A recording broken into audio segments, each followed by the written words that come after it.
আমাদের বাংলাদেশের সমসাময়িক একটা আলোচিত বিষয় নিয়ে আমরা আলোচনা করব। সেটা হচ্ছে সম্ভবত প্রায় ৬০,০০০-এর মতো প্রাথমিক বিদ্যালয়গুলোতে নাচ, গান, ছবি অঙ্কন, পাশাপাশি ট্রান্সজেন্ডার বিষয়কে সামনে রেখে শিক্ষক নিয়োগ দেওয়ার জন্য একটা প্রজ্ঞাপন জারি করা হয়েছে। তাদের কাজ হবে ছোট ছোট ছেলে মেয়েদেরকে ওরা গান শিক্ষা দেবে, ছোট ছোট ছেলে মেয়েদেরকে ওরা আপনার নাচ শিক্ষা দেবে, ছোট ছোট ছেলে মেয়েদেরকে ওরা ছবি অঙ্কন শেখাবে। পাশাপাশি আরেকটা বিষয় হচ্ছে কিভাবে ছেলে থেকে মেয়ে হবে, মেয়ে থেকে ছেলে হবে, বা ছেলে মেয়ে একাকার হয়ে যাবে, এটাতে কোনো সমস্যা নাই। এই ব্যাপারগুলো ছোট সময় থেকে আমাদের ছেলে মেয়েদের ব্রেনে দিয়ে ওদেরকে ওইভাবে বড় করার জন্য মূলত এই প্রজ্ঞাপনটা জারি করা হয়েছে। বাংলাদেশে প্রায় 95% ইসলামী চিন্তাধারার মানুষ, যাদেরকে আমরা মুসলিম বলি। 95%-এর উপরে মুসলিম আমরা ধর্মগতভাবে ইসলামের দৃষ্টিকোণ থেকে আমরা নাগরিকত্ব নিয়ে আমরা বাংলাদেশে বসবাস করছি। অন্যান্য ধর্মের ভাই বোনেরা মুসলিমদের তুলনায় সংখ্যায় অনেকটাই কম।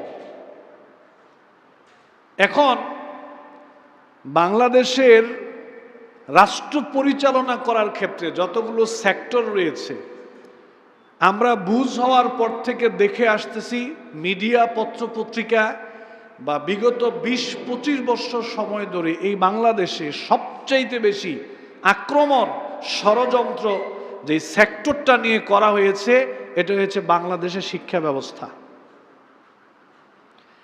এত বেশি ষড়যন্ত্র অন্য কোনো সেক্টর নিয়ে করা হয় নাই রাষ্ট্রের, যতটা করা হয়েছে শিক্ষা ব্যবস্থাকে নিয়ে।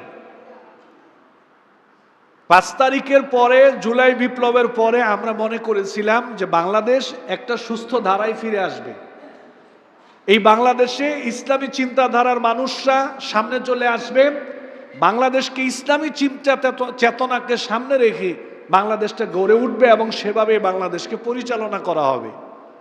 কিন্তু আমরা দেখলাম যে না, সম্ভবত আগে যারা বাংলাদেশের কারিকুলামে ছিল, যাদের কথা আগে বাংলাদেশের সকল কিছু পরিচালিত হতো, অদৃশ্য শক্তি যারা বাংলাদেশের হর্তাকর্তা ছিল, আমার মনে হচ্ছে এখনো বাংলাদেশের কারিকুলাম তাদের হাতেই রয়ে গিয়েছে। হয়তো ইসলামপন্থী মানুষ, আলেম ওলামা আমরা যারা আছি, আমাদেরকে হয়তো বা একটু কাজ করার সুযোগ দিয়েছে, স্বাভাবিকভাবে চলাচল করার একটু সুযোগ দিয়েছে। হয়তো আমাদেরকে আগের মতো চাপে, প্রেসারে ওইরকমটা মামলা হামলা, ভয়ভীতি হয়তো সাময়িক সময়ের জন্য দেখাচ্ছে না। ৯৫% যেখানে মুসলমান বসবাস করে ওই জায়গায় প্রায় ২০২৩ সালের একটা রিপোর্ট অনুযায়ী আমি বলছি, বাংলাদেশে প্রায় প্রাথমিক বিদ্যালয়ের সংখ্যা প্রায় ১,১৫,০০০-এর মতো, কিছুটা কম বেশি হতে পারে। সেখানে ৬০,০০০ প্রাথমিক শিক্ষক বিদ্যালয়ে নিয়োগ দেওয়া হবে। তাদের কাজ হবে তারা আপনাদের ছেলে মেয়েদেরকে, আমাদের ছোট ছোট কচি কাঁচা ছেলে মেয়েদেরকে ওরা নাচ গান শিক্ষা দিবে, গান শিক্ষা দিবে, নাচ শিক্ষা দিবে, দেশ শিক্ষা দেবে, চিত্রাঙ্কন করাবে, ছবি অঙ্কন করাবে। এরপরে ছেলে কিভাবে মেয়ে হবে, মেয়ে কিভাবে ছেলে হবে, ছেলে মেয়ে একাকার হয়ে যাবে, এগুলো শিক্ষা দেওয়া হবে। নাউযুবিল্লাহি মিন যালিক।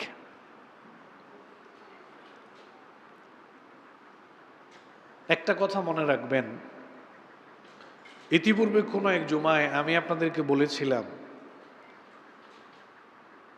মানুষকে মানুষ হিসেবে তৈরি হওয়ার জন্য সবচাইতে গুরুত্বপূর্ণ বিষয় হচ্ছে শিক্ষা। মানুষকে মানুষ হিসেবে তৈরি হওয়ার জন্য সবচাইতে গুরুত্বপূর্ণ বিষয় হচ্ছে শিক্ষা। আর এই শিক্ষার দুইটা ধারা, শিক্ষার দুইটা দৃষ্টিভঙ্গি।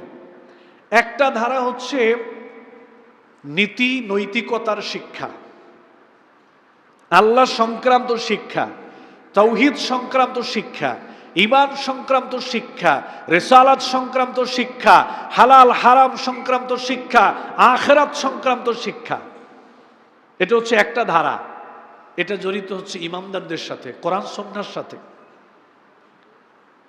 আরেকটা ধারা হচ্ছে দুনিয়ার প্রয়োজনে আমরা যে শিক্ষাগুলো শিখি, যেগুলো আমাদেরকে শিক্ষা দেওয়া হয়, এটাও ইসলামিক শিক্ষা। কিন্তু ইসলামের যে মৌলিক শিক্ষাগুলো, হালাল হারাম সংক্রান্ত নীতি নৈতিকতার সাথে আখিরাত কেন্দ্রিক যেই শিক্ষা, ওই শিক্ষাটা হচ্ছে মানুষের জন্য মূল শিক্ষা। যেই শিক্ষাটা আপনাকে আমাকে পরিচালিত করবে, আমার জীবনকে পরিচালিত করবে, আমার পরিবারকে পরিচালিত করবে, আমার সমাজকে পরিচালিত করবে, আমার রাষ্ট্রকে পরিচালিত করবে। মূসা আলাইহিস সালাতু ওয়াস সালামকে জিজ্ঞেস করা হয়েছিল, তুমি যে রবের কথা বলো, তোমার রবের পরিচয়টা কি বলো? মূসা আলাইহিস সালাতু ওয়াস সালাম বললেন, রব্বুনাল্লাযী আ'তা কুল্লা শাইইন খালকাহু সুম্মা হাদা। আমার রব হচ্ছেন তিনি যিনি গোটা বিশ্ব জগতের যা কিছু আছে সমস্ত কিছু যিনি এককভাবে সৃষ্টি করেছেন। তিনি হচ্ছে আমাদের রব। শুধু সৃষ্টি করেন নাই, বরং সৃষ্টি করার পরে আবার তিনি আমাদের জন্য পথ বলে দিয়েছেন, রাস্তা বলে দিয়েছেন। আমরা কোন দিকে যাব, কোন দিকে যাব না, আমাদের জন্য কোনটা ভালো, কোনটা মন্দ, কোনটা হালাল, কোনটা হারাম, কোনটা কল্যাণ, কোনটা অকল্যাণ, কোনটা জান্নাতের পথ, কোনটা জাহান্নামের পথ, কোন দিকে যাবে, সঠিক কোনটা, ব্যাঠিক কোনটা, সকল কিছুর পথ যিনি বলে দিয়েছেন। শুধু সৃষ্টি করেন নাই, সৃষ্টি করেছেন, পাশাপাশি আমাদের জন্য পথ বলে দিয়েছেন। তিনি হচ্ছেন আমাদের রব। এখন আল্লাহ তাআলা আমাদেরকে সৃষ্টি করলেন।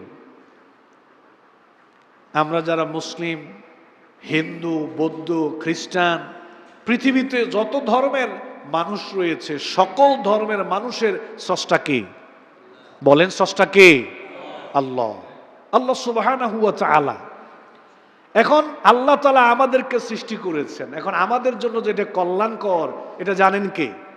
আল্লাহ। সেটাই তো আল্লাহ বলে দিয়েছেন। আর সেই কল্যাণের পথ হচ্ছে নীতি নৈতিকতার পথ। আজকে সন্তানদের মধ্যে যদি নীতি নৈতিকতা না থাকে, এই সন্তানদের কাছ থেকে আপনারা কি আশা করেন? দেশেদের কাছ থেকে কি আশা করবে?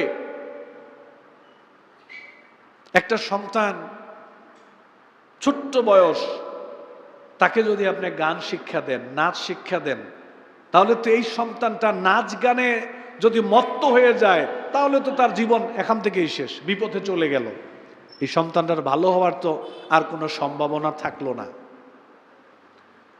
এই জন্য আমি আপনাদেরকে সতর্ক করা, সচেতন করার জন্য বলতেছি, বাংলাদেশের শিক্ষা ব্যবস্থা একেবারে চরম একটা ষড়যন্ত্রের শিকার, যেখান থেকে আমাদের মূল ভিত্তিটাকেই তারা ধ্বংস করে দেওয়ার জন্য চেষ্টা করছে।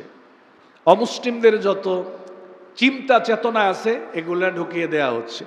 এখন আবার নতুন করে অনেক চিন্তা চেতনাকে যুক্ত করে দেওয়া হচ্ছে, যেগুলো ইসলামের সাথে সাংঘর্ষিক। যেমন আমি যদি আপনাদেরকে বলি, নাচ গান, গান বাজনা করা ইসলামে হালাল না হারাম? বলেন তো ভাই, হালাল না হারাম?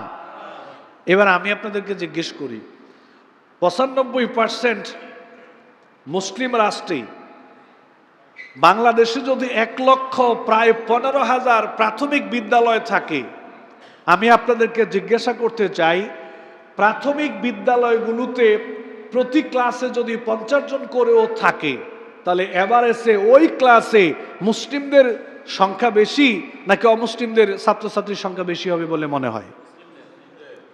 একটা ক্লাসে যদি 50 জন হয়, তাহলে মিনিমাম 45 জন থাকবে আমার আপনার সন্তান, মিনিমাম 45 জন থাকবে মুসলিম ফ্যামিলির সন্তান, আর হয়তো 4-5 জন থাকবে অমুসলিমদের সন্তান। তাহলে ইসলামের বক্তব্য হচ্ছে, যারা মুসলিম তাদের জন্য গান বাজনা হারাম, যারা মুসলিম তাদের জন্য নাচ গান হারাম, যারা মুসলিম তাদের জন্য ছবি অঙ্কন করা হারাম। তাহলে 2-3%-এর জন্য বাকি 97% মানুষকে আপনি হারামের দিকে ঢেলে দিচ্ছেন। মানুষকে আপনি হারামের দিকে ঠেলে দিচ্ছেন, হারাম চর্চা করাচ্ছেন। আমাদের ট্যাক্সের টাকা দিয়েই তো রাষ্ট্রটাকে পরিচালনা করা হচ্ছে, রাষ্ট্রীয় সেক্টরগুলোতে অর্থগুলোকে ব্যয় করা হচ্ছে, তাহলে সেখানে আমাদের সন্তানরাই যদি বিপথে চলে যায় আপনাদের দ্বারা, তো এটা কেমন হয়? মূলত রাষ্ট্রীয় পর্যায়ে এই সিদ্ধান্তকে পরিবর্তন করার জন্য প্রত্যেককেই প্রত্যেকের জায়গায় থেকে কথা বলতেছেন, প্রতিবাদ করতেছেন, কিন্তু আপনাদেরকে এই কথা বলার উদ্দেশ্যটা কি? আপনাদেরকে এই কথা বলার উদ্দেশ্য আমার দুইটা। একটা হচ্ছে রাষ্ট্র কি কি চিন্তা ভাবনা করে ওনারা কোন দিকে যাচ্ছেন, আর ওই ক্ষেত্রে আমাদের করণীয় কি। প্রথম করণীয় হচ্ছে আপনারা আপনাদের সন্তানদের ব্যাপারে সতর্ক হবেন। আপনাদের সন্তানরা কোথায় পড়তেছে, কি পড়তেছে, টিচাররা আপনাদের সন্তানদেরকে কি শিক্ষা দিচ্ছে, এই ব্যাপারগুলোতে আপনাদেরকে সচেতন থাকতে হবে। বাংলাদেশে নাউজুবিল্লাহ মিন যালিক বহু এরকম স্কুল কলেজ রয়েছে, বহু স্কুল কলেজ রয়েছে, প্রাইভেট স্কুল কলেজ বাংলাদেশে বহু তৈরি হয়ে গেছে এখন, যেখানে ছেলে মেয়েদেরকে আলাদা করে নাচ গান শেখানো হয়। শিক্ষিকা তার ছাত্রছাত্রীর সামনে নাচতেছেন, বাচ্চাদেরকে শিক্ষা দিচ্ছেন, পুরুষ টিচার নাচতেছেন, আবার পুরুষ টিচার মহিলা শিক্ষিকার সামনে আবার ছেলে মেয়েরা সেটা নাচে গেয়ে দেখাচ্ছেন। এই শিক্ষাটা এখন শিক্ষা প্রতিষ্ঠানে দেয়া হচ্ছে। তো আপনারা কি চান? আপনাদের সন্তানরা শিক্ষা প্রতিষ্ঠানে গিয়ে নাচ গান শিখুক, এটা কি আপনারা চান? কি বলেন আপনারা, দেখি তো, সবাই কি চান? আপনাদের সন্তানরা স্কুলে পড়াশোনা করে সেখানে নাচবে গাইবে, তারা এগুলা শিখুক, এটা কি আপনারা চান? আমরা চাই না। আমরা চাই আমাদের সন্তানরা সেখানে গিয়ে শিখবে, বিজ্ঞান শিখবে, কম্পিউটার শিখবে, গণিত শিখবে, বাংলা শিখবে, ইংরেজি শিখবে, ভূগোল শিখবে, কম্পিউটার শিখবে, রাষ্ট্র নিয়ে তারা পড়াশোনা করবে, আন্তর্জাতিক বিশ্ব নিয়ে তারা পড়াশোনা করবে। পাশাপাশি আমাদের সন্তানরা ইসলাম সম্পর্কেও জানবে, কোরআন সম্পর্কে তারা জানবে, নীতি নৈতিকতার জ্ঞান আমাদের সন্তানরা শিখবে। আজকে নীতি নৈতিকতা বাদ দিয়ে এখন চর্চা করা হচ্ছে গান বাজনা শিখো যাও। আমাদের সন্তানগুলোকে জবাই করে দেওয়া হচ্ছে।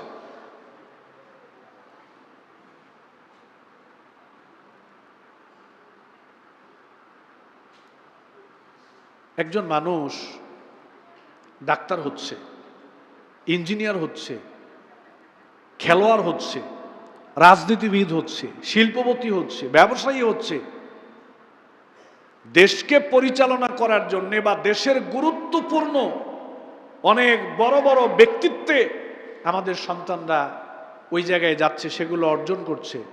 কিন্তু এই বাংলাদেশে এরকম হাজারো লক্ষ কোটি উচ্চ শিক্ষায় শিক্ষিত মানুষ আছে যারা আল্লাহকে চিনে না, যারা সালাতের ধার ধারে না, যারা কোরআন পড়তে পারে না, যারা ইসলামী মূল্যবোধকে লালন পালন করে না। টেলিভিশনে দেখলাম সেদিন, মিডিয়াতে বসে, টক শোতে বাংলাদেশের অনেক বড় বড় ব্যক্তিরা টেলিভিশনে বসে বলতেছে, এবং পত্রিকার হেডলাইনও বটে, বলতেছে আমরা রাজনৈতিক দল হিসেবে আমরা সবাইকে সমর্থন করি, কিন্তু ইসলামী রাজনীতি আমরা সমর্থন করি না। কি বুঝছেন? ভালো করে বুঝেন। রাজনৈতিক দল হিসেবে আমরা সবাইকে সমর্থন করি, কিন্তু ইসলামী রাজনীতি আমরা সমর্থন করি না। কথাটা বুঝেন। ইসলামী রাজনীতি এইটা কি কোনো মানুষের সাথে জড়িত না ইসলামের সাথে জড়িত? বলেন তো দেখি আপনারা ভাই।